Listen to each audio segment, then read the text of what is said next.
दिनेश एक गरीब किसान है। उसके परिवार में उसकी पत्नी सीमा और उसकी एक 7 साल की बेटी सिमरन है। तीनों लोग खेती का काम करते ही अपना पेट पालते हैं और उसी में खुश है। मैं बीज लेकर आ रहा हूँ, तुम लोग तब तक बैलों को लेकर खेतों में जाओ। सीमा और सिमरन खेत पहुंचकर इंतजार करते हैं और दिनेश बीज लेकर आ जाता है। दिनेश उन्हीं बीजों को अपने खेतों में बोने लगता है। सीमा और सिमरन भी बोने के काम में उनकी मदद करते हैं। तभी एक आदमी उनके खेतों के पास से गुजरता है और दिनेश को डांटता है। तुम इस नाबालिग बच्ची से काम क्यों करवा रहे हो? इसके तो अभी पढ़ने लिखने और खेलने की उम्र है। ये मेरी बेटी है और अपने ही खेत में काम कर रही है। तुम्हारी बेटी ही क्यों ना हो, तुम इससे बाल मजदूरी नहीं करा सकते। ये कानूनन अपराध है और तुम्हें इसके लिए जेल भी हो सकती है। कल से अपने बेटी को स्कूल भेजना। अगर मुझे फिर से खेत में काम करते हुए देखी तो मैं तुम्हारी कंप्लेंट कर दूंगा। वैसे भी मैं सरकारी विभाग में काम करता हूँ। उस आदमी की बात सुनकर दिनेश घबरा जाता है और सिमरन को स्कूल भेजने का फैसला कर देता है।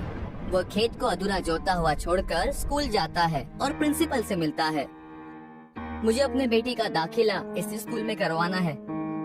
ठीक है, एडमिशन शुरू हो चुके हैं।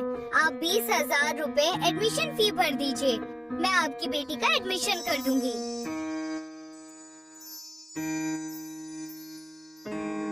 आप 1 हफ्ते में फीस जमा कर दीजिए, फिर एडमिशन बंद हो जाएंगे। दिनेश ये सोचते हुए अपने खेत की तरफ आता है कि वो 1 हफ्ते में 20,000 रुपए का इंतजाम कहाँ से करेगा। वो खेत में पहुँचता है। कहाँ चले गए थे अचानक से? मैं स्कूल में सिमरन के एडमिशन के लिए पता करने गया था। वो लोग 20,000 रुपए एडमिशन फीस बता रहे थे। पर हम लोग इतने पैसे कहाँ से लाएंगे? जो भी करना पड़े, बेटी का स्कूल में दाखिला तो करवाना ही पड़ेगा। और ये मैं जेल जाने के डर से नहीं कह रहा हूँ, बल्कि सिमरन के भविष्य के लिए भी यही ठीक रहेगा। कब तक वो हमारे साथ खेतों में काम करेगी? दिनेश अब पैसे जुटाने की हर एक कोशिश करता है। वो लोगों से उधार मांगता है, पर गरीब होने की वजह से कोई भी उसे उधार नहीं देता। वो अपने जमा किए हुए सारे पैसे जोड़कर देखता है। ये तो सिर्फ 3,000 ही है। 2 दिन निकल गए हैं। अगर जल्दी ही पैसे नहीं जमा पाया तो मेरी सिमरन इस साल स्कूल नहीं जा पाएगी। जब दिनेश के पास कोई रास्ता नहीं बचता तो अपने घर का अनाज बेचता है। क्या कर रहे हैं जी आप? अनाज बेच देंगे तो हम लोग खाएंगे क्या? अगर हमारे भूखे रहने से हमारी बेटी स्कूल जा सकती है तो मैं भूखा रहने के लिए खुशी खुशी तैयार हूँ। दिनेश अपने घर का सारा अनाज बेच देता है और उससे मिले पैसों से सिमरन का स्कूल में एडमिशन करवा लेता है और ये खुशखबरी घर आकर सभी को सुनाता है। दाखिला हो गया है। अब कल से मेरी बेटी स्कूल जाएगी और पढ़ लिख कर कोई अच्छी नौकरी करेगी। अगले दिन से सिमरन स्कूल जाती है, पर जैसे ही वो स्कूल पहुंचती है, वो देखो, उस लड़की ने कितने गंदे कपड़े पहने हैं। ये तो कहीं से भी स्टूडेंट नहीं लग रही है। इसको देखकर तो ऐसा लग रहा है कि ये खेतों में काम करने वाली कोई मजदूर हो। सिमरन ने वही फटे हुए और मिट्टी से सने कपड़े पहने हुए हैं, जिन्हें पहनकर वो खेतों में काम करने के लिए जाया करती है। तुम हमारे साथ मत बैठो, तुम्हारे कपड़ों से बदबू आ रही है। जाकर कहीं और बैठ जाओ। सिमरन को उस स्टूडेंट की ये बात बेहद बुरी लगती है और वो जाकर पीछे लास्ट बेंच पर बैठ जाती है। उसकी आंखों में आंसू है, पर वो अपनी आंसुओं को छुपाने की कोशिश करती है। स्कूल की छुट्टी होती है और एक मोटी लड़की सिमरन के पास आती है। तुम्हारे पास स्कूल ड्रेस नहीं है ना, इसलिए सभी तुमसे दूर भाग रही हैं। पर तुम फिक्र मत करो, मेरे पास मेरी पुरानी ड्रेस है। मैं वो ड्रेस कल तुम्हारे लिए लेकर आ जाऊंगी। सिमरन को लगता है कि वो लड़की उसके साथ मजाक कर रही है। किसी की बात पर ज्यादा ध्यान मत देना। जब मैं शुरू में आई थी तब मोटी होने की वजह से सभी लोग मुझे बहुत चिढ़ाते थे। तब मैं भी बहुत रोई थी। पता है ये लोग मुझे क्या कहकर चिढ़ाते थे? क्या कहते थे? मोटी भैंस। हाँ, तुम्हारा मूड ठीक कर दिया ना? अब घर जाओ, कल मैं तुम्हारे लिए ड्रेस लेकर आऊंगी। और दोनों अपने अपने घर के लिए निकल जाते हैं। सिमरन को बेहद अच्छा महसूस हुआ। उसे खुशी हो रही थी कि उसकी एक अच्छी दोस्त बन गई है।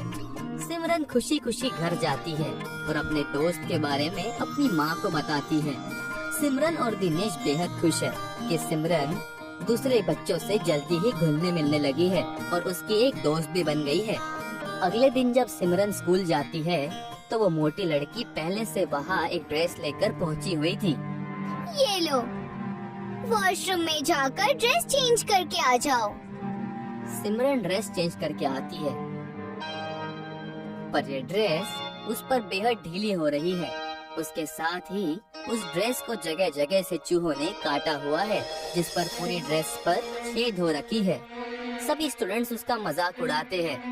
वो देखो, उस लड़की ने कितने ढीले कपड़े पहने हुए हैं और कपड़ों पे छेद भी हो रखे हैं। हाँ, ये छेद देखकर तो लग रहा है कि ये कपड़े चूहों ने अपनी दावत में पहने थे। वो मोटी लड़की भी उन्हीं के बीच खड़ी है।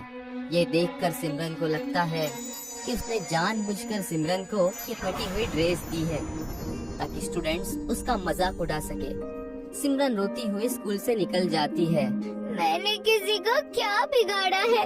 सभी लोग मेरा मजाक क्यों उड़ाते हैं? पर ये बात मैं घर पर नहीं बताऊंगी, नहीं तो मम्मी पापा को बहुत फिक्र होगी। अब सिमरन मजाक बनने के डर से स्कूल जाना छोड़ देती है। वो सुबह घर से तो निकलती है पर स्कूल नहीं जाती है और 1 महीने तक ऐसा ही चलता है, जिससे प्रिंसिपल सिमरन का स्कूल से नाम काट देती है। जब ये बात दिनेश को पता चलती है तो वो सिमरन को बेहद डांट लगाता है। तुम्हें पता है, तुम्हारे दाखिले के लिए हमने घर का अनाज तक बेच दिया और तुम स्कूल जाने की बजाय रास्तों पर समय बर्बाद करती हो। तुम तो कह रही थी कि स्कूल में तुम्हारी एक अच्छी दोस्त बन गई है, फिर क्या हो गया? ये सब क्यों किया? सिमरन सारी बात बता देती है कि कैसे फटी ड्रेस होने की वजह से बच्चों ने उसका मजाक उड़ाया और मजाक बनने की वजह से उसने स्कूल जाना छोड़ दिया। ये बात सुनकर तीनों लोग रोने लगते हैं। रोने से कुछ ठीक नहीं होने वाला है।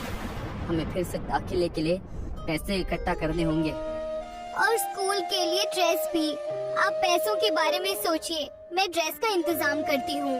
दिनेश के पास अब ना तो बेचने के लिए अनाज बचा था, इसीलिए वो अपने आधे खेत को गिरवी रखता है और उससे मिले पैसों से सिमरन का फिर से दाखिला करवाता है।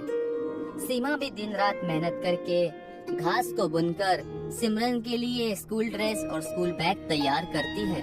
सिमरन घास की स्कूल ड्रेस पहनकर और घास की बनी बैग को पहनकर स्कूल जाती है, पर फिर भी स्टूडेंट सिमरन का मजाक उड़ाते हैं।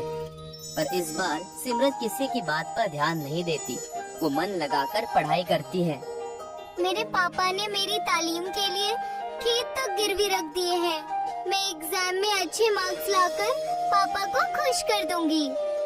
एग्जाम का रिजल्ट आता है और सिमरन अपने क्लास में फर्स्ट आती है।